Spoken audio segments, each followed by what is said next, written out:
Do life's greatest questions seem like a mystery? Well, we're probably going to talk about it here at Appalachian Liturgy. Important questions like, are you a Jedi or an Imperial?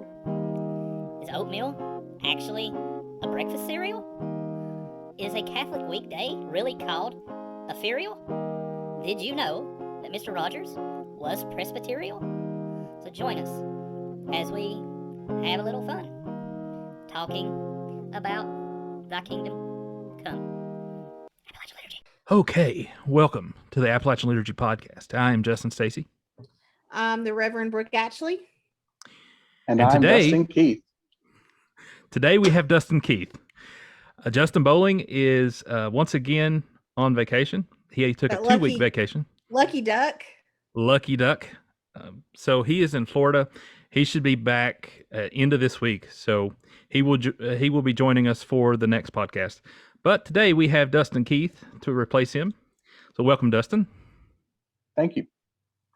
Yeah, this is your second appearance on the podcast. And the first time, we didn't really give you the opportunity to kind of explain your story, your faith journey. So we wanted to open the floor to you and give you that opportunity. Sure. So I've been raised in church. I was raised as a Baptist right here in Lebanon, or I would be in Lebanon. I am zooming in this evening from the beautiful Western Front Hotel in downtown St. Paul, Virginia. But born and raised in Lebanon in a Baptist church where my uncle was the pastor, still is the pastor. Stayed in the Baptist church. We moved around once or twice to different churches. Went to youth group in the Baptist church, had really great friends, great relationships formed in the Baptist church. When I went away to college in Williamsburg to the College of William and Mary, was part of the Baptist Collegiate Ministry. But I really started to branch out and meet other people from different faiths at that time and realize how there are so many different perspectives. Not that any one perspective is better or more right than another. So that was a really powerful experience to branch out and meet with other folks and learn from them. So coming back to Lebanon from there, got to experience some different faith traditions with you, Justin. We tried out the Presbyterian Church. I've also attended several services with the Methodist Church. But 2 years ago, we found the Episcopal Church, our home now with St. Thomas in Abingdon. And it has really, I think, become my new home, my new faith tradition. Really glad to have the Episcopal Church and be part of their services. Their liturgy is different, but I find it very refreshing. Amen. Yeah. I was so thankful to have found something like that. Was exactly what I was looking for, was the Episcopal Church. And, I remember saying, hey, do you want to try this out? Because first we were like, hey, do you want to try out the Catholic Church with me here in Lebanon? And you agreed. But then I backed out of that. And I was like, let's just try the Episcopal Church in Abingdon.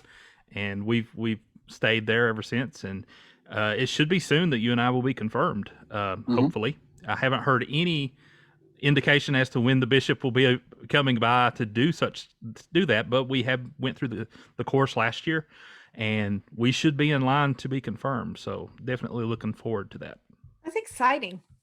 Yeah. You have to share with us when that happens. Yeah, it is. What happened? I mean, confirmation is a new thing for me anyway. Like I hadn't come from any traditions that really had the sacrament of confirmation. So it was more or less like, once you become baptized within that church, you're now a full member and you can partake in anything. There was no separation. There was no confirmation as a sacrament in and of itself. So this is going to be a new experience for me, and I'm definitely looking forward to it. Okay, thanks, Dustin, for telling us your story.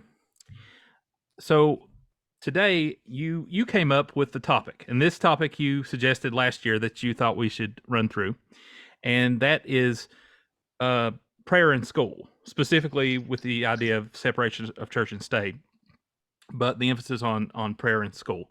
So, Dustin, where would you like to take us? Where do you want to start with this topic? Sure. So this had kind of come about, I guess, from all the posts over the years that I'm sure we've all seen.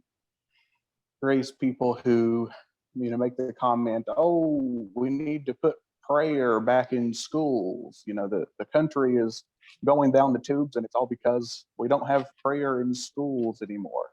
And that always would set me off and put me on the edge, because I know that there is prayer in the schools. You can't stop a Christian from praying. No one can. It's something. Or anyone of any other faith. That's right. That's right. right. You can't stop anyone from praying personally in their own way. That's something, that we have, that we can do anywhere, anytime. And in fact, several students did so publicly, and did so together, and have been doing so today, here, and everywhere, at all times. Mm-hmm. So prayer has really never left schools. I guess what they're more referring to is a school-led or a school-sponsored prayer. Yep. And of course, I think we're probably going to get into those details of why that stopped, and possibly why it never should have began in the first place, because we do have a robust First Amendment in the U.S. Constitution. We have an establishment clause that doesn't allow for the facilitation or the promotion of any certain faith in a public institution like school. Yeah. So I was the youth and children's director for a church 25 years ago in a county in Tennessee. It was a rural county, very much like Southwest Virginia. And the church that I was employed at shared a parking lot with the local elementary school. And very often, if it wasn't once a week, I mean, it's been a long time ago, it was close to it, I was on the rotation to go in, and we started school with a corporate prayer over the intercom 25 years ago. And at the time, I didn't really think much about it. I was very young. Like, I was just 21. I was so young that I couldn't even rent the vans to take youth on trips. I mean, that's how young I was. But anyway, I didn't think a whole lot about it until I heard a prayer offered that I disagreed with the theology in the prayer. And that was the first time that I had really thought seriously about this debate about prayer in schools.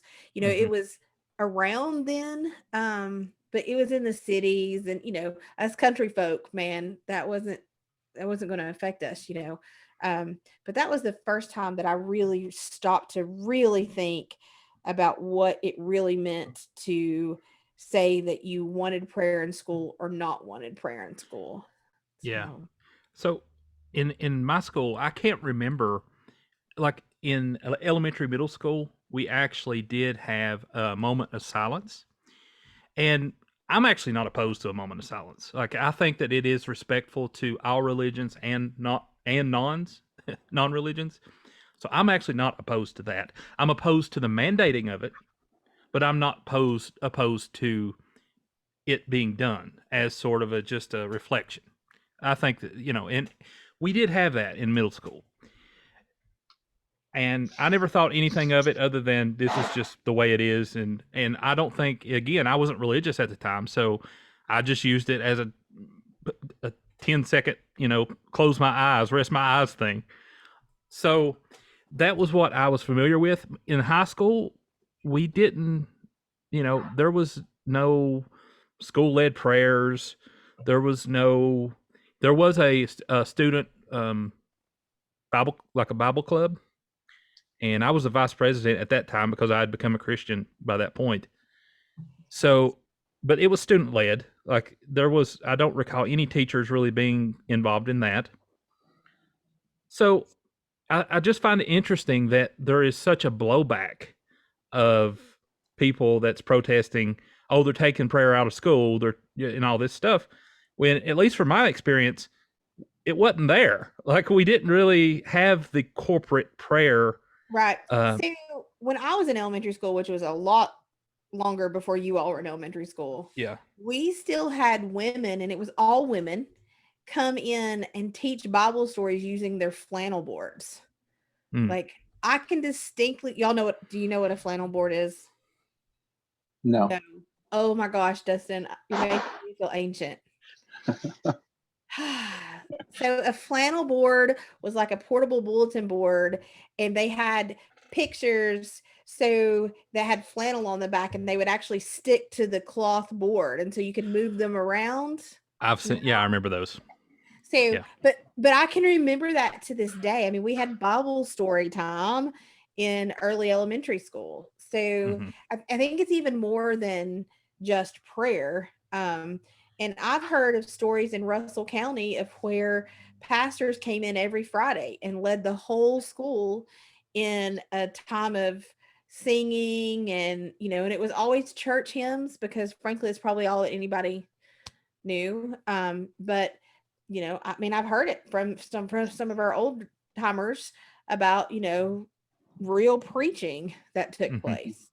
And I mean, throughout the history of the United States, especially in our rural areas, your churches were supported by, or the schools were supported by the churches. There's a school in Russell County that, if it hadn't have been for the church right down the road, there wouldn't have been lunch provided for those students. The church took that on before school lunches were mandated.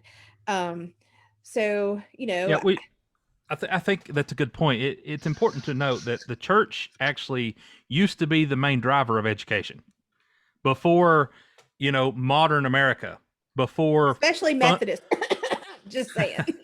before we had public funding of everything. Right.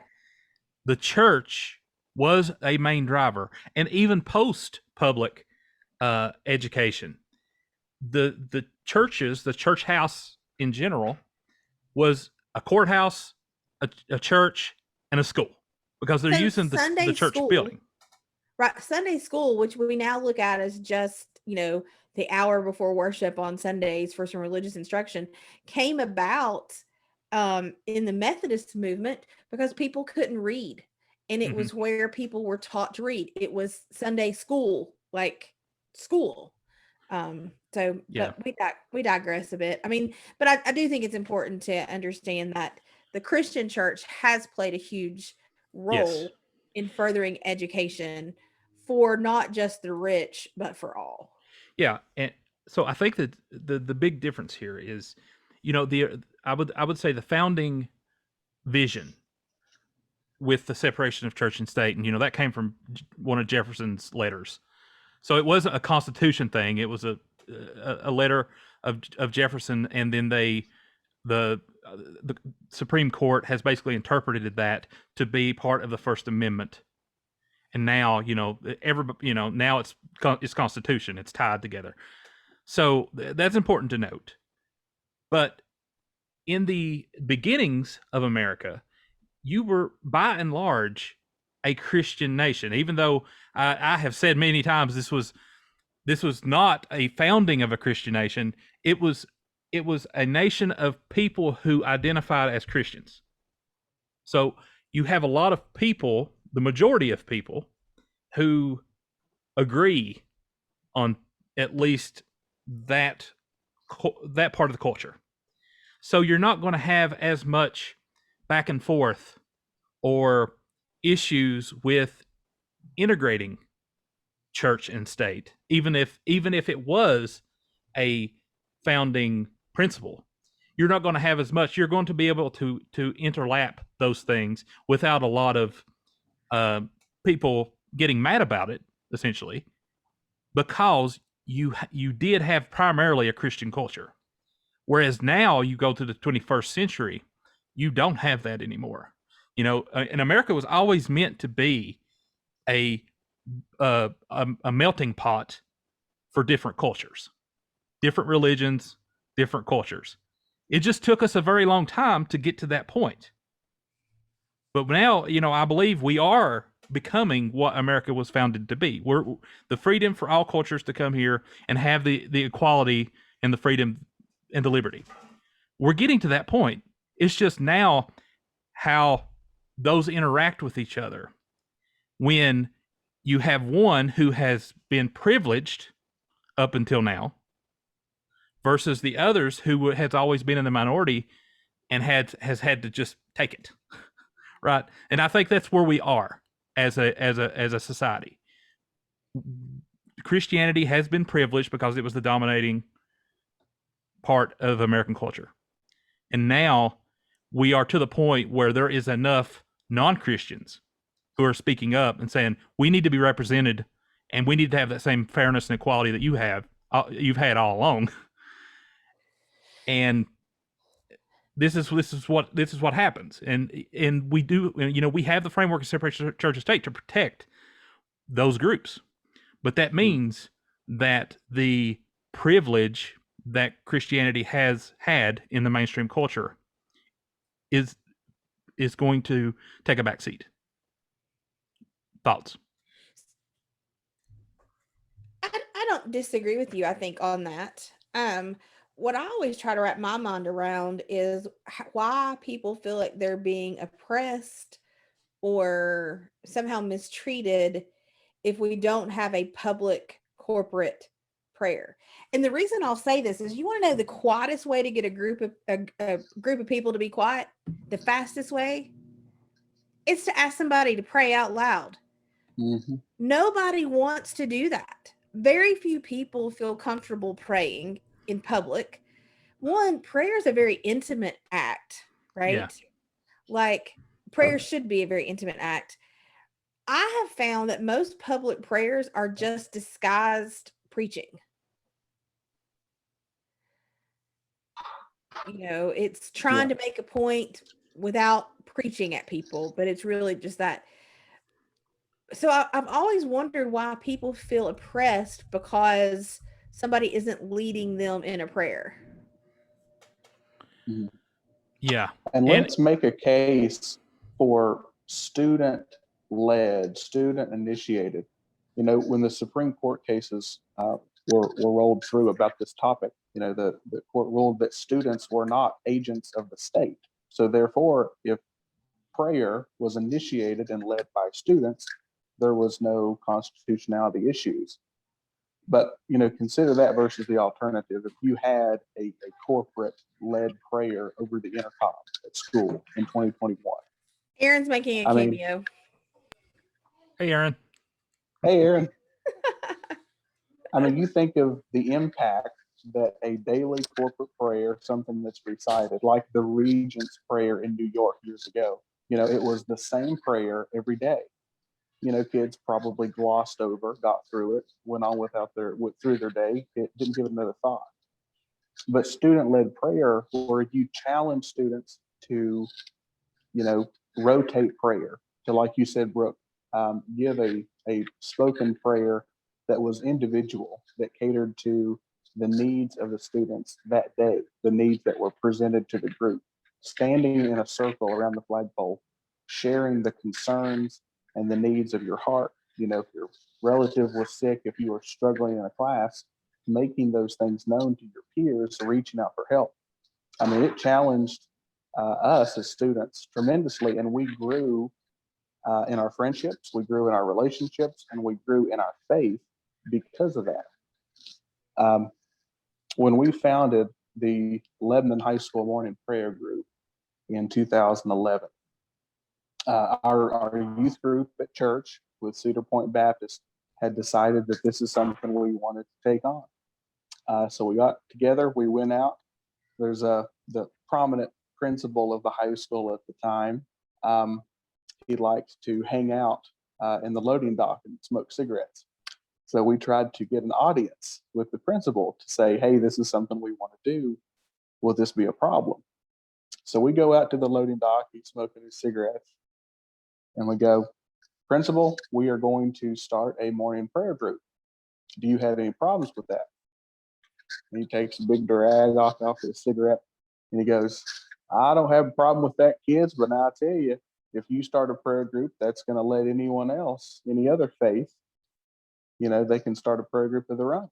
And we said, great, fantastic, that's fine. So from that point on, we met daily. We had guest speakers brought in, and we had prayer. And there's so many students who were touched by that and who, felt connected. We had a group of kids who were solid as they come, had lifelong friendships developed as part of that. And so much more growth was achieved through that group than if we had some school offered prayer led by an old man in his 60s. Yeah, I think you make a really good point. I think student-led prayer is super important. And I was a part of a group way back in the day too, that gathered every morning, um, and did just share concerns, with one another, whether they were individual, specific to us or family members. I think that was really important. And the other thing that you said there was that the principal pointed out that any faith group could then start a group, right? And I think we have to be open to that. I think what gets lost in this argument about prayer in school is the fact that if we offered corporate prayer, Christian prayer, then we also have to offer the opportunity for people of other faiths or non-religious kind of things, and for me as a Christian, of course I wouldn't have problem with a Christian prayer, but when my kids were little, I really did not want prayer in the schools because I didn't want them being subjected to one, really bad theology, um, but two, I didn't want them to be subjected to other faiths that they weren't ready to wrap their minds around yet. Like, we were still in the process of parents teaching and educating them. And it wasn't that we were against answering questions and such, but I was morally opposed to someone who practiced Wiccan coming in and doing something like that in the school system. And so when I looked at it from that perspective, and I said, well, I would be uncomfortable with someone who was practicing a religion that was sort of in conflict with my religion. When I looked at it that way, it really brought home what we were talking about with that. I've tried to put myself in a situation, if we were a family that practiced Islam, how would I feel Mm-hmm. when people were going and offering prayers in Jesus's name over my children? Yeah. Right? Like, that would be offensive. Not only offensive, but it would be irritating and angering. Mhm. Yeah. Especially, thinking that America is the land of equality and my religion is supposed to be equal to yours in this land. And it's not being treated that way. Well, but I think Christians would push back on that topic, that their religion is equal. They're going to say, but Jesus said that I am Yeah. the truth, the way, and the life, and so yes, that's the Christian perspective, right? But we also exist in a culture where there are lots of thoughts, even within the Christian church, Right. It's a right? pluralistic culture. Mhm. So we have to exist somehow lovingly and peacefully and not force Christianity down people's throats. Like, even though Jesus said, I am the way, the truth, the life, and it is our calling to bring people to Jesus, I believe you can do it without forcing Right. into Yeah, law. yeah. Mm. Yeah. So let's switch gears a little bit. I think we're leading up to this conversation. I think there's even more at stake than just prayer in school. I think that, we see this stuff on social media all the time. And, and what I've said to several people is, if you want to go pray for those children at that school, by all means, go and sit in the parking lot and pray with those children. Like, nothing is keeping you from praying for those children, but you just can't pray to the point where the children think that's the only way to pray. And we know that happens. We've all idolized teachers and coaches, and we would have taken that, lock, stock, and barrel. But so when Abby, our youngest, was in the 6th grade, we moved to Virginia. That was our first introduction to Virginia. And in the county we were in, they had what was called the Bible bus. And the Bible bus pulled up to the elementary school several times a month, and kids in the even grades, so kindergarten, 2nd, 4th, and 6th grade, came out and physically got on a bus that had the seats removed and desks and stuff. So they technically weren't on school property, right? They walked across the street to this. We had to sign a permission slip, and they had Bible instruction. Okay. Sounds great, right? Like the preacher's kid, the Methodist preacher's kid is going to go to the Bible bus. We couldn't not sign that permission slip, right? Like, had word got out in the community that the Methodist preacher didn't let their kid go to the Bible bus, we'd have been done. I mean, they'd have wrote us out on a rail. So Abby went, and after several weeks came home and said, this is weird, and I mean, she's sixth grader, everything's weird, right? But she started talking to us about things, and the people doing the instructions, it was supposed to be kind of a non-denominational kind of thing, right? Really took exception with the fact that Abby was baptized as an infant. And she had not been confirmed yet. She wasn't ready to be confirmed yet, so they had convinced Abby that she was going to go to hell if they didn't let them immerse her in the swimming pool at the end of the year, right? So that was even brothers and sisters in the Christian faith brainwashing my sixth grader. Now, Dustin, Abby. Stacy's got to know Abby. She's done several things. She's pretty strong-willed, so she fought back with them. Got herself kicked off the Bible bus. So the Methodist pastor's kid got kicked off the Bible bus. It was lovely. That wasn't the only time she got kicked off by the Bible bus, by the way. She got kicked off the Bible bus again for challenging a sexist policy. Now, granted, she went about it the wrong way and may have asked a certain person who was in authority if they handed out Bibles using a certain male body part because women weren't allowed to.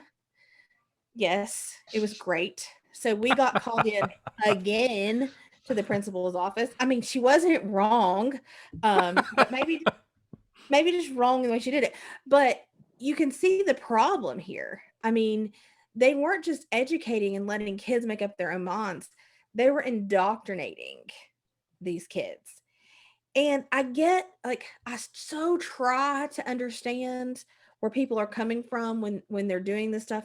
And I feel like they're really coming from a good place, right? They're trying to save these children from eternal damnation. In their minds, that's what they're doing. But it crosses the line. And so, I mean, I guess our listeners would know by now that I'm not a fan of prayer in schools. And so I guess I'm coming out publicly and saying I'm not a fan of Bible release time because we have seen how it's been misused. I mean, if you are going to attack the Methodist preacher's kid in front of everybody else, what about the kid that doesn't have that support at home? Yep. That's a very good point. I think a lot of it is when you get, especially small towns in this area, you have a lot of churches that have really the same type of theology. Mm-hmm. Once you start breaking into the more mainline, the Presbyterians and the Anglicans and the Methodist, you start seeing some real differences there. I feel like, especially Catholic too. Like there are huge differences there. But with all of the different flavors of Baptist and the Church of Christ and all those, you can get a lot of theology that's related. And so I feel like that's what happens is they create something that may have been good intentions. It may have been to educate Bible education, but it ends up becoming indoctrinating because they start seeing, okay, these kids actually have a belief that we believe is just horrible, from a spiritual standpoint that we have to fix now. So even if it starts out as something innocent, it's going to turn into now we have to save these kids' souls, right? Because they're in the wrong denomination type thing, and that's a problem in the Protestant realm, regardless. Like churches, they have differences, and we need to be open to those differences. I think that's the key. Being open to those differences, seeing that you can believe differently and be Christians. And if you don't see it that way, and you see, well, if you believe XYZ and that differs from my XYZ, then you're going to hell. Then you've got a wrong flavor of Christianity. Like I don't want any part of that Christianity. Like I want a more loving and accepting Christianity. Mm-hmm. You know, I mean, like Brooke said, I rarely question, you know, the intentions of a lot of these folks, because I think, you know, their heart is most of the time in the right place, and you know, they're following the commandment that we all have as Christians to show love to others and try to lead them to Christ and spread the gospel. But I think, you know, and the biggest part of the problems within the church come from a difference in persuasion techniques. Mm-hmm. You know, I think, or at least I think that, you know, if you try to go about things in a more discussion based, experiential learning environment, one where nothing is forced, but you are firm enough in your faith that you can share your experiences and let people come to these realizations and find their own faith through their own experiences, you're going to be building a much more solid foundation for them than if you try to force scripture or force prayer or force, you know, anything else upon them. You know, let them come to it through their own reasoning. They'll have a much more firm foundation in their faith. I couldn't agree with you stronger on that, Dustin. You know, having grown up in a very evangelical tradition, you know, where it was all about getting kids to say the sinner's prayer, right? Mm. And there wasn't a whole lot more than that. I mean, that was a victory. And having done youth ministry for as many years as we did, you know, you'd get together with youth ministry, and depending on people's denomination, they may brag about how many people came to know Jesus at some event that they did. And then they never did any follow up with those kids, right? That is a problem. And there would be kids that I knew from our experience that loved Jesus, right? Would go to these events. They would get all worked up and feel guilty about their actions and wonder if they really were a follower of Jesus, if they, you know, whatever. And they were counted in that being saved, right? Number. And I think that the folks who are really pushing the prayer in school, who are pushing this Bible release time, they want to get to the point where those kids are saying that sinner's prayer, because they then feel like they can rest and know that they have saved that child from eternal damnation. Yes, you're hitting it nail on the head. When your entire theology is based on the sinner's prayer, that is the ultimate goal of what you are trying to do as a Christian, to spread the gospel. You're just trying to get this person to say that sinner's prayer. Once you do, you're done with them, moving on to the next person. If that's the entire gospel for you, then that's where all of these problems come into play, because that's all you care about. You don't really care about the works part of the gospel. You only care about the spiritual, get this person saved. Now they're saved, we can move on. Whereas other denominations believe that salvation is a process, and that works are involved in this process. It's not just a prayer. It's a spirit part, it's a physical part, it's a works part, it's a faith part. And so you're growing out your salvation, working out your salvation, as Paul says. So I think that's exactly it, Brooke. When you have that view, you are way more likely to just concentrate on that and then start implementing more forceful tactics in spreading the gospel, because you need to save this person's soul. So let me just say, Stacy, that I love hearing you say that I'm right. You're welcome. Yeah. Yeah. You know, I do think that's what's at the heart of the matter. And I feel bad for the people who yearn and pine for what they feel like was a more Christian and just existence. But I think if they scratched the surface, they would realize that the just Christian environment that they thought they were existing in was probably not as peace-filled and loving as they think that it was. So I get where people are coming from, that they want people to be in prayer. They want that. They want their kids to be exposed to other people praying. I think that's part of it too, is, but I'll go back to example starts at the house and at the home.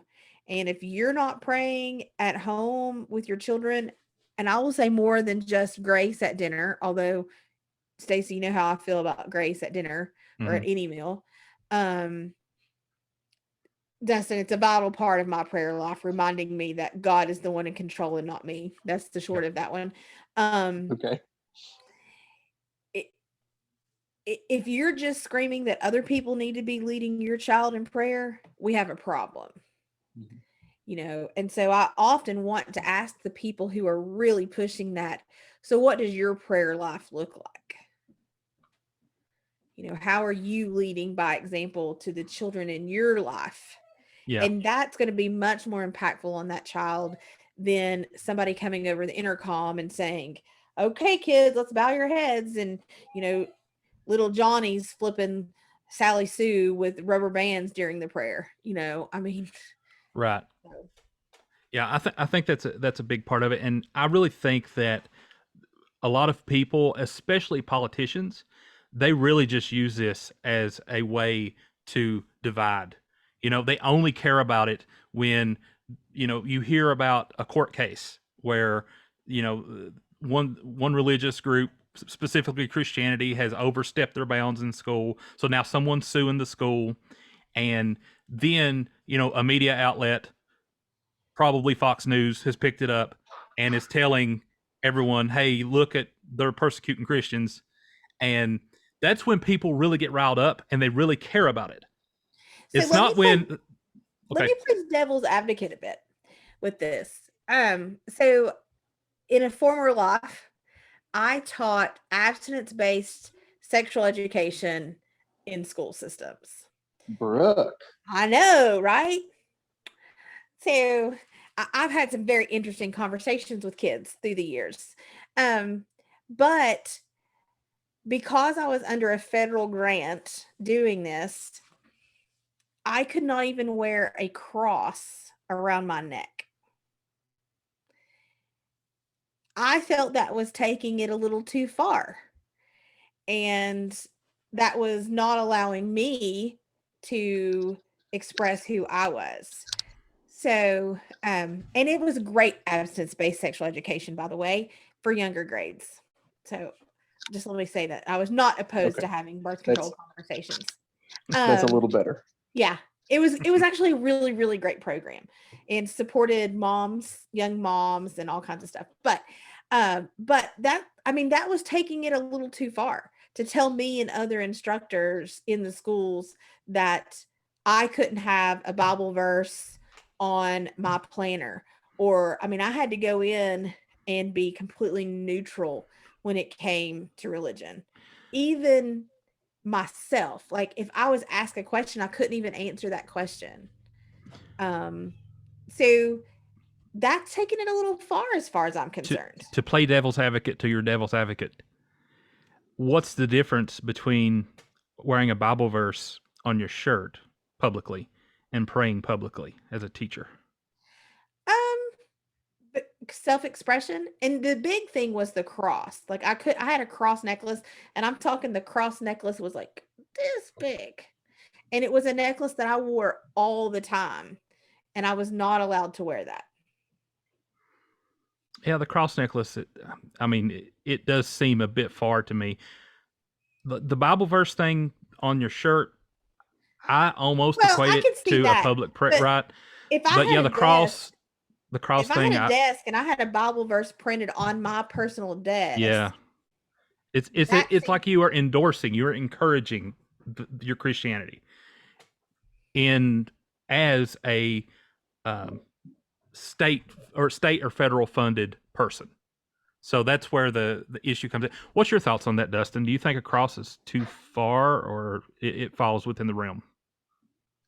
I'm a little shocked, actually. I mean, I would have expected the program not to have went that far, because I think there's, I was doing some reading in advance today, and there's, this um, called the Lemon test, right? That the Supreme Court kind of uses to determine if a law or a measure is unconstitutional, based on this Supreme Court ruling, if it violates the Establishment Clause. And that doesn't seem like that would pass the Lemon test, because it's very hard for the state to enforce that, or in this case, the federal government. So I'm a little shocked by that. I think I don't see as big an issue with having such as a Bible verse or something, because the Bible, in addition to being a spiritual text, is literature. It is the most well-read and the best-selling book in the world, in history. So a lot of people of all types read the Bible not only for scriptural instruction, but for historical context. Yeah, I mean, colleges have, academic classes of the Bible and the Quran and all of that, not from a spiritual perspective, but from more of a historical or a literature perspective. So, and this was, 20 years ago, 22 years ago. So I think we were really still trying to figure out how people could observe their faith individually, but not be dictating it to others. yeah. So, yeah, we should at least admit that this is not an easy thing to do. It's not easy to be a public professing Christian with the calling to spread the gospel, and also be within the pluralistic society where all religions are equal, and you want to live in as loving and peaceful as you can as an American. So let me give you another real life example of this, trying to figure out the separation of church and state. So as someone who has run lots of ministry programs that also partnered with secular organizations, I have very often had people come in to be part of our programming, volunteer, get their community service hours, what have you, from other, because they've been in trouble with the law and they've needed to do community service, or it's part of drug court or whatever. I have had people say to me, even though you open up your day every day at the center because you're a Christian center with prayer, you can't do that if our people are going to be here. Now, I have pushed back and said, oh no, we're a Christian center. We open our, we're not doing anything differently just because your people are here. Your people have every right to not participate in that if they don't want to, and they will not be treated any differently. Or it's really easy. You can bring your people 15 minutes late, but you are not going to dictate to me as a Christian organization how I'm going to begin my day or not. So yeah, I would completely agree with that. Like that seems like way overstepping your bounds when you're trying to dictate what a Christian organization can do.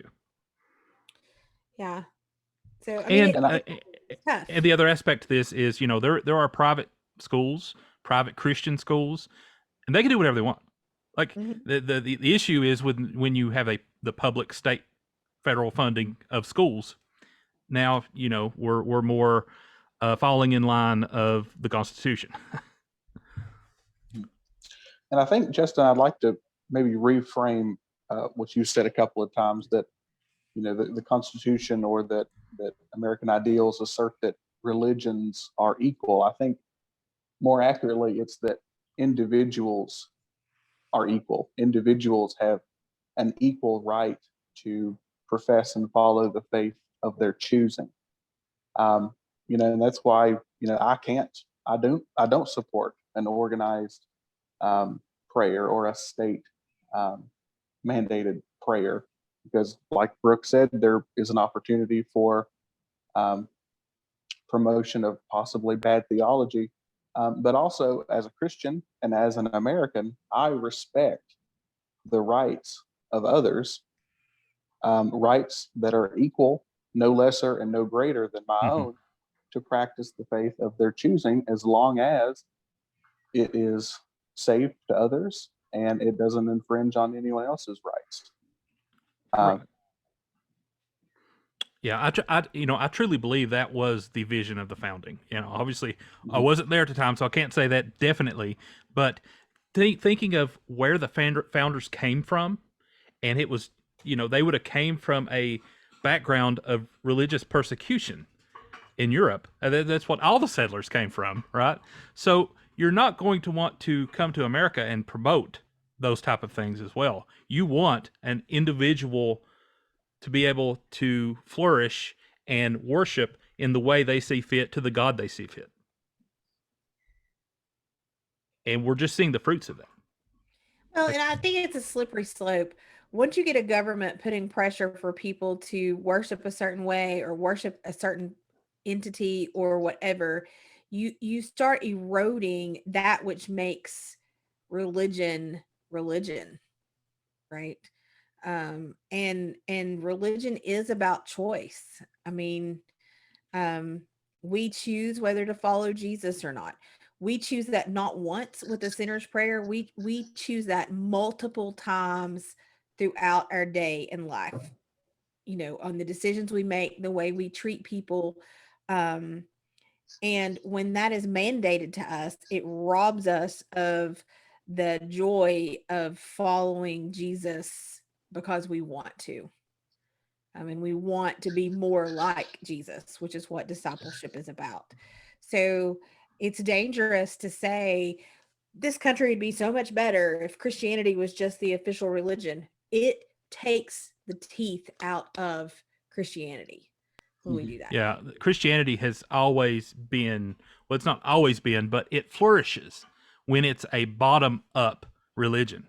When you don't have the power. At its nature, Christianity is countercultural.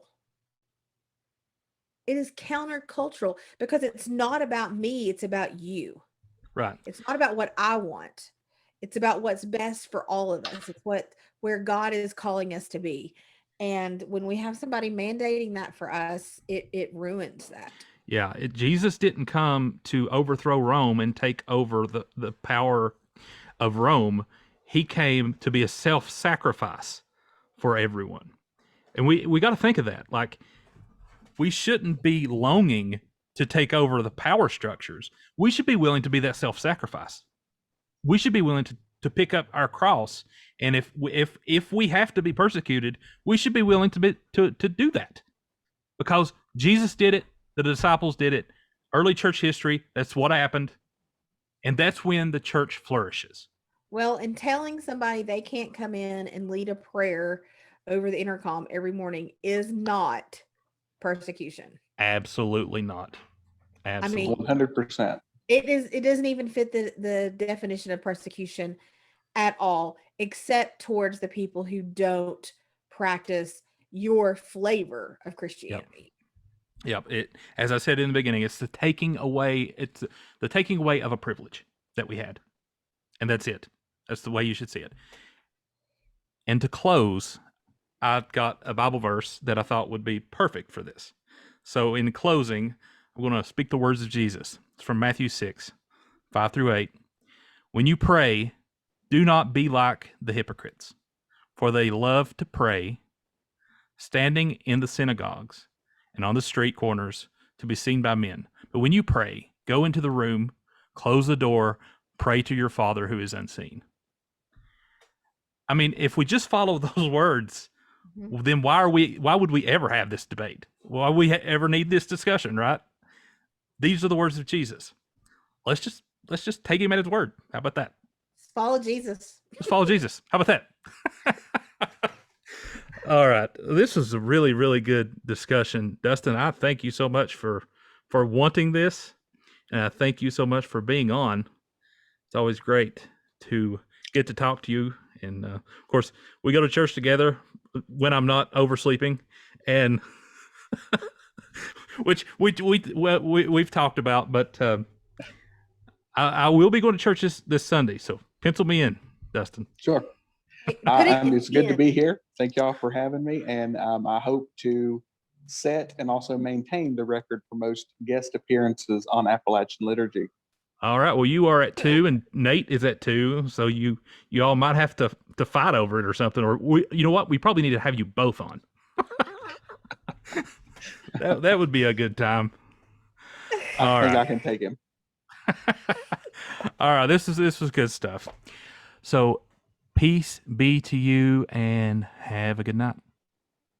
Thank you so much for tuning in. We really hope you got some enjoyment out of the podcast this week. Remember to check out our website, www.appalachianliturgy.com, and follow us on all of our social medias. If you want an easy way to support us, though, make sure to subscribe to our channels and like our videos on YouTube. Also, join our email list for updates and let us know how we're doing. See you next week, everyone. Appalachian Liturgy Podcast is a JRS Studios production.